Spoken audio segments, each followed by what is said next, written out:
Welcome to your doom. Shut it and get over here. Massive uppercut!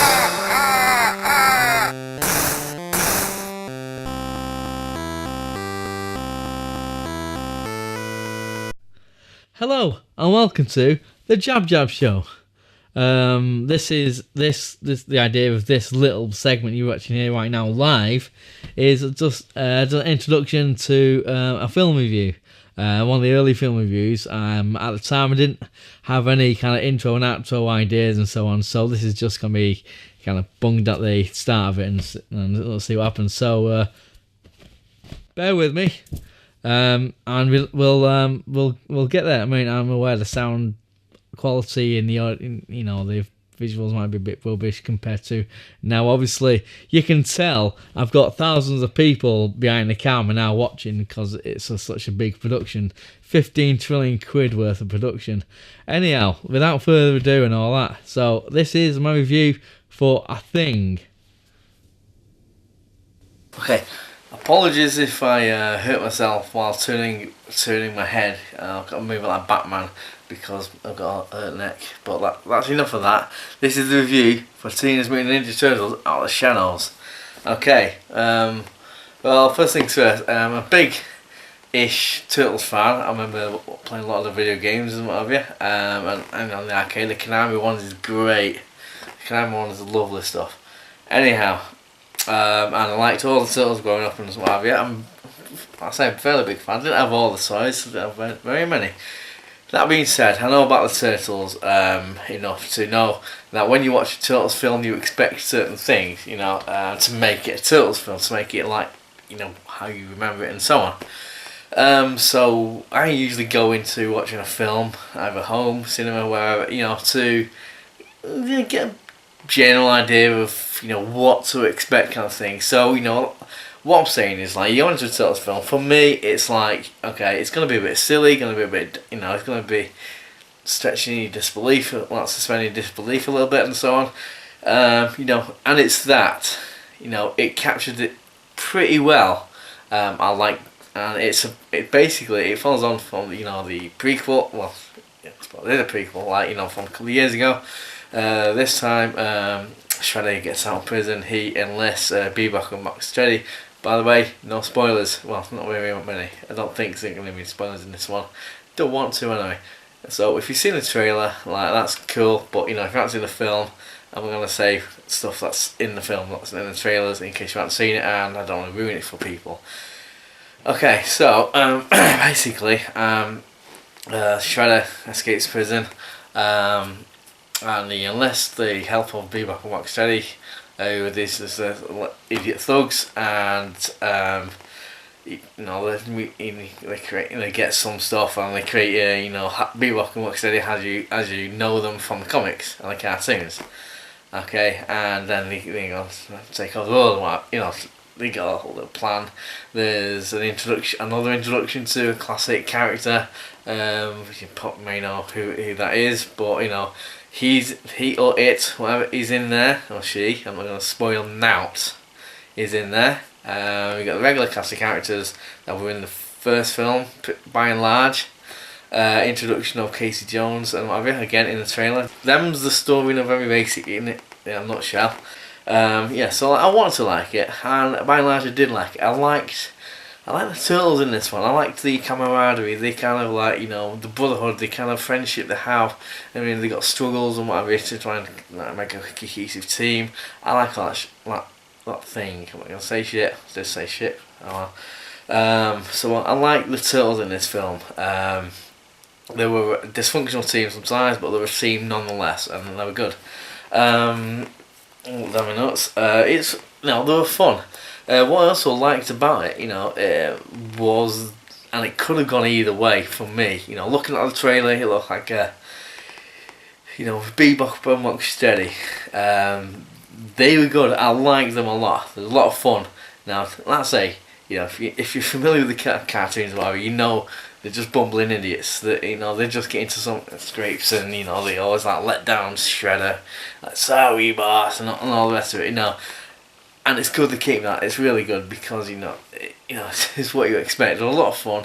I like them. On the whole, the film, the story, you know, I like the story in theory. I think they're cramming in loads. There's the introduction of Casey Jones, which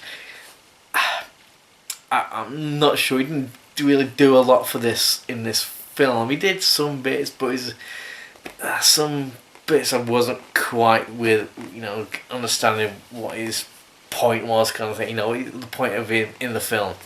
April O'Neil started off. I thought she was like, you know, she's becoming an informer for the Turtles, which, you know. And I thought, oh, okay. As it went on, so she's not a reporter anymore. But then towards the end, she's reporting. I thought, oh, okay. So I don't know if she had to take a sabbatical. I don't know what happened, but you know, she's doing stuff for the Turtles. She does things in the film which help the Turtles and stuff. She's not just there. She's eye candy. Don't get me wrong in this, but. She's a bit proactive in some bits and so. I'm not saying she's a fearless journalist or out, but you know she has her moments and stuff. If you watch the trailer, Tyler Perry plays the scientist, and he looks a bit goofy in that film. In the trailer, I should say, and he's very, very goofy in this film. Personally, I wouldn't have minded it if they kept him. If he started out, if they established him as a goofy scientist, but they start off with establishing who he is and say, oh, he's a brilliant scientist. He's doing this and this and this, and he's got all these things. And it seems like esteemed like scientist, and you know. So when you first see him, and April O'Neil has to do this thing, has to get near, talk to him, to do this thing. And he comes across as he's very business-like and so on. But for whatever reason, I don't know, when he encounters Shredder, and Shredder breaks out of jail and whatever, when he's talking with Shredder, he becomes this giddy 5-year-old or something. There's only the only way I can explain it. It's like a really excited and stuff.